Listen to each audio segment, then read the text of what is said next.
नमस्कार विद्यार्थी मित्रांनो, मी एस.एस.टी. स्वागत करतो तुमचं मराठी जी.के.जी.एस या आपल्या YouTube चॅनलवर. आज मी तुमच्यासाठी घेऊन आलो आहे मराठी व्याकरणावर आधारित 30 अतिशय महत्त्वाचे प्रश्न.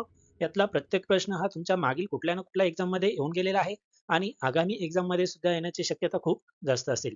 त्यामुळे प्रत्येक प्रश्न आवर्जून बघा, कुठलाही प्रश्न स्किप किंवा फॉरवर्ड करू नका. व्हिडिओ जर आवडला तर व्हिडिओला लाईक आणि शेअर करायलाही विसरू नका. चला तर मग सुरू करूयात आजच्या आपल्या पहिल्या प्रश्नाला. प्रश्न क्रमांक 1. खालीलपैकी कोणती भाषा ही अभिजात भाषा नाही? पर्याय आहेत: 1. तमिळ, 2. मराठी, 3. संस्कृत आणि 4. ओडिया. या प्रश्नाचं बरोबर उत्तर असेल पर्याय क्रमांक 2. मराठी. मराठी ही अभिजात भाषा नाहीये. बाकीच्या तीनही भाषा या अभिजात भाषा आहेत. प्रश्न क्रमांक 2. आपल्याला पुढे 2 विधाने दिलेली आहेत. विधान अ. गंगाधर शास्त्री फडके यांना मराठी भाषेचं पणिनी म्हणतात. आणि विधान ब. दादोबा पांडुरंग तरखडकर हे मराठी भाषेचे आद्य व्याकरणकार आहेत. वरीलपैकी योग्य विधान निवडायचे आणि आपल्याला पर्याय दिलेले आहेत. पर्याय क्रमांक 1 अ बरोबर, 2 अचूक व ब बरोबर, पर्याय क्रमांक 3 दोन्ही चूक आणि पर्याय क्रमांक 4 दोन्ही बरोबर. या प्रश्नाचं बरोबर उत्तर असेल पर्याय क्रमांक 3 दोन्ही चूक. वरील दोन्ही विधाने चूक आहेत, तर योग्य काय होईल? गंगाधर शास्त्री फडके यांना मराठी भाषेचं आद्य व्याकरणकार म्हणतात आणि दादोबा पांडुरंग तरखडकर यांना मराठी भाषेचं पणिनी म्हणतात. लक्षात ठेवायचंय. प्रश्न क्रमांक 3. मराठी भाषेचे शिवाजी म्हणून कोणाला ओळखले जाते? पर्याय आहेत: 1. बाळशास्त्री जांभेकर, 2. विष्णुशास्त्री चिपळूणकर, 3. मोरो केशव दामले आणि पर्याय क्रमांक 4. दादोबा पांडुरंग तरखडकर. या प्रश्नाचं बरोबर उत्तर असेल पर्याय क्रमांक 2. विष्णुशास्त्री चिपळूणकर यांना मराठी भाषेचं शिवाजी म्हणून ओळखलं जातं. प्रश्न क्रमांक 4. पुढे आपल्याला 3 विधाने दिलेली आहेत. विधान अ. मराठी भाषेचा विकास संस्कृत व प्राकृत या भाषेपासून झालेला आहे. ब. विचार व्यक्त करण्याचे साधन म्हणजे भाषा होय. आणि क. भाषेमध्ये भाषण व लेखन या दोन्हींचा समावेश होतो. वरीलपैकी योग्य विधान निवडायचे आपल्याला. पर्याय दिलेले आहेत: 1. अ बरोबर, 2. अ व ब बरोबर, 3. ब व क बरोबर आणि पर्याय क्रमांक 4.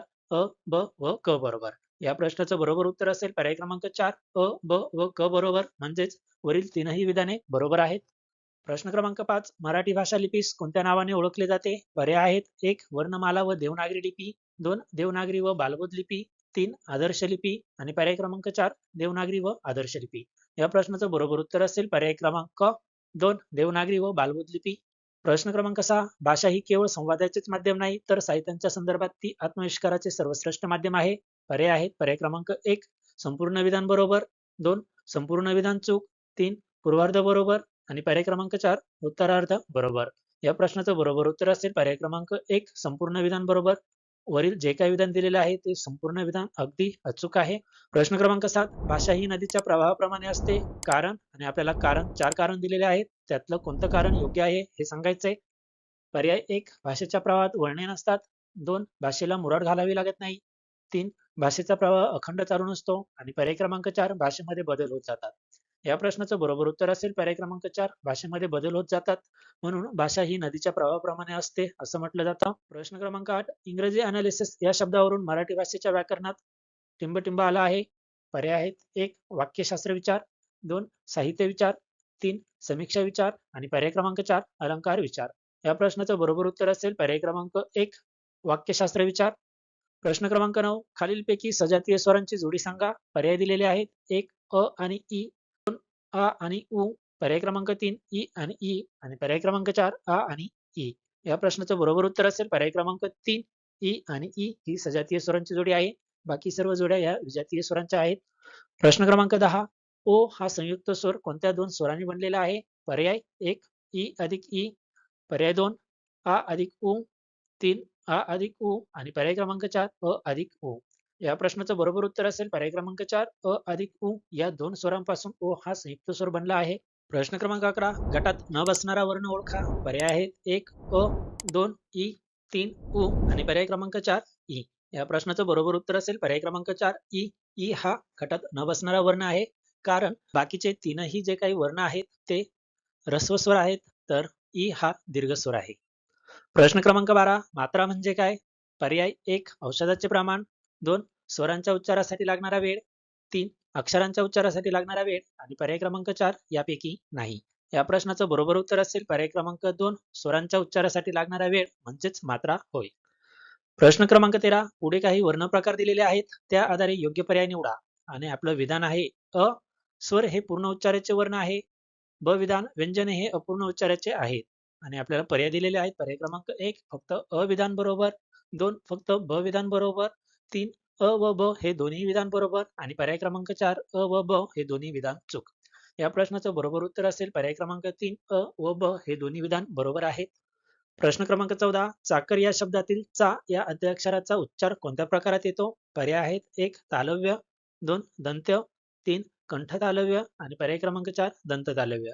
या प्रश्नाचं बरोबर उत्तर असेल पर्याय क्रमांक 4 दंत तालव्य. प्रश्न क्रमांक 15 राम वनात जातो या वाक्यात एकूण किती मूलध्वनी आलेले आहेत?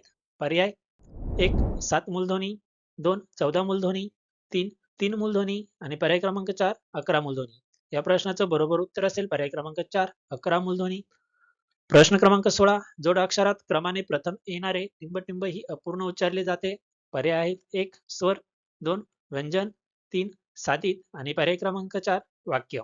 या प्रश्नाचं बरोबर उत्तर असेल पर्याय क्रमांक 2 व्यंजन.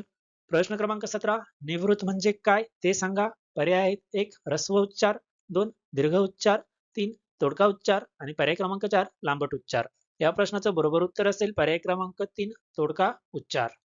प्रश्न क्रमांक 18 शब्दसंधीची योग्य फोड निवडा आणि आपल्याला पुढे शब्द दिलेला आहे सहानुभूती.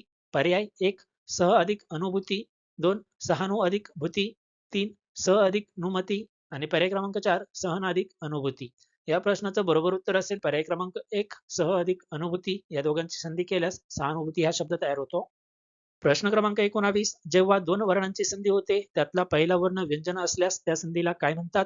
पर्याय दिलेले आहेत 1 स्वरसंधी, 2 व्यंजन व हलसंधी, 3 हलसंधी आणि पर्याय क्रमांक 4 व्यंजन व अचसंधी. या प्रश्नाचं बरोबर उत्तर असेल पर्याय क्रमांक 2 व्यंजन व हलसंधी. प्रश्न क्रमांक 20 मराठी भाषेत एकूण किती शब्दांच्या जाती आढळतात? पर्याय दिलेले आहेत 1 8 जाती, 2 9 जाती, 3 7 जाती आणि पर्याय क्रमांक 4 6 जाती. या प्रश्नाचं बरोबर उत्तर असेल पर्याय क्रमांक 1 8 जाती शब्दांच्या एकूण 8 जाती आढळतात. प्रश्न क्रमांक 21 दशरथाने कैकेयीला 2 वर दिले. अधोरेखित शब्द ओळखा. वर या शब्दाखाली अधोरेखित केलेले आहे. पर्याय दिलेले आहेत 1 सर्वनाम, 2 नाम, 3 क्रियाविशेषण आणि पर्याय क्रमांक 4 शब्दयोगी अव्यय. या प्रश्नाचं बरोबर उत्तर असेल पर्याय क्रमांक 2 नाम. प्रश्न क्रमांक 22 नामाचे मुख्य 3 प्रकार कोणते? पर्याय दिलेले आहेत 1 सर्वनाम, विशेषण व क्रियापद, पर्याय क्रमांक 2 सामान्य नाम, विशेष नाम व भाववाचक नाम, पर्याय क्रमांक 3 सर्वनाम, भाववाचक नाम व सामान्य नाम आणि पर्याय क्रमांक 4 सर्वनाम, भाववाचक व विशेष नाम. या प्रश्नाचं बरोबर उत्तर असेल पर्याय क्रमांक 2 सामान्य नाम, विशेष नाम व भाववाचक नाम हे नामाचे मुख्य 3 प्रकार आढळतात. प्रश्न क्रमांक 23 नाम, सर्वनाम, विशेषण व क्रियापद ही कोणत्या प्रकारची शब्द आहेत? पर्याय दिलेले आहेत 1 विकारी, 2 अविकारी, 3 एकवचनी आणि पर्याय क्रमांक 4 अनेकवचनी. या प्रश्नाचं बरोबर उत्तर असेल पर्याय क्रमांक 1 विकारी. नाम, सर्वनाम, विशेषण व क्रियापद हे विकारी शब्द आहेत. प्रश्न क्रमांक 24 तुमच्या वडिलांचा उल्लेख करताना कोणते वचन वापराल? पर्याय दिलेले आहेत 1 एकवचन, 2 अनेकवचन, 3 आदरार्थी अनेकवचन आणि पर्याय क्रमांक 4 बहुवचन. या प्रश्नाचं बरोबर उत्तर असेल पर्याय क्रमांक 3 आदरार्थी अनेकवचन. प्रश्न क्रमांक 25 पुढील पर्यायांतून बोका या शब्दाचा स्त्रीलिंगी शब्द ओळखा. पर्याय दिलेले आहेत 1 बोकी, 2 भोकीन, 3 वरील दोन्ही आणि पर्याय क्रमांक 4 भाटी. या प्रश्नाचं बरोबर उत्तर असेल पर्याय क्रमांक 4 भाटी, बोका, भाटी. प्रश्न क्रमांक 26 मराठी व्याकरणात विभक्तीचे एकूण किती प्रकार आढळतात? पर्याय दिलेले आहेत 1 6, 2 7, 3 8 आणि पर्याय क्रमांक 4 9. या प्रश्नाचं बरोबर उत्तर असेल पर्याय क्रमांक 3 8 विभक्तीचे एकूण 8 प्रकार आढळतात. प्रश्न क्रमांक 27 खालीलपैकी कोणत्या विभक्तीला प्रत्यय नसतात? पर्याय दिलेले आहेत 1 द्वितीया, 2 तृतीया, 3 चतुर्थी आणि पर्याय क्रमांक 4 प्रथमा. या प्रश्नाचं बरोबर उत्तर असेल पर्याय क्रमांक 4 प्रथमा. प्रथमा या विभक्तीला प्रत्यय नसतात. प्रश्न क्रमांक 28 वाक्यातील ज्या शब्दावरून क्रियेचे स्थान व काळ यांचा बोध होतो त्या शब्दातील विभक्ती कोणती? पर्याय दिलेले आहेत 1 षष्ठी, 2 पंचमी, 3 चतुर्थी आणि पर्याय क्रमांक 4 सप्तमी. या प्रश्नाचं बरोबर उत्तर असेल पर्याय क्रमांक 2 पंचमी. प्रश्न क्रमांक 29 पुस्तकांना या शब्दाचे खालीलपैकी सामान्य रूप कोणते? पर्याय दिलेले आहेत 1 पुस्तक, 2 पुस्तका, 3 पुस्तके आणि पर्याय क्रमांक 4 पुस्तका. या प्रश्नाचं बरोबर उत्तर असेल पर्याय क्रमांक 2 पुस्तका. आजचा आपला शेवटचा प्रश्न क्रमांक 30 मराठी भाषेत सर्वनामाचे खालीलपैकी किती प्रकार पडतात? पर्याय दिलेले आहेत 1 4 प्रकार, 2 5 प्रकार, 3 6 प्रकार आणि पर्याय क्रमांक 4 7 प्रकार. या प्रश्नाचं बरोबर उत्तर असेल पर्याय क्रमांक 3 6 प्रकार. मराठी भाषेत सर्वनामाचे एकूण 6 प्रकार पडतात. तर मित्रांनो हे होते आजचे आपले अतिशय महत्त्वाचे 30 प्रश्न.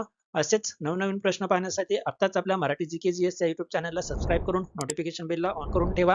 पुन्हा भेटूयात पुढील नवीन व्हिडिओमध्ये. तोपर्यंत जय हिंद, जय महाराष्ट्र, जय शिवराय.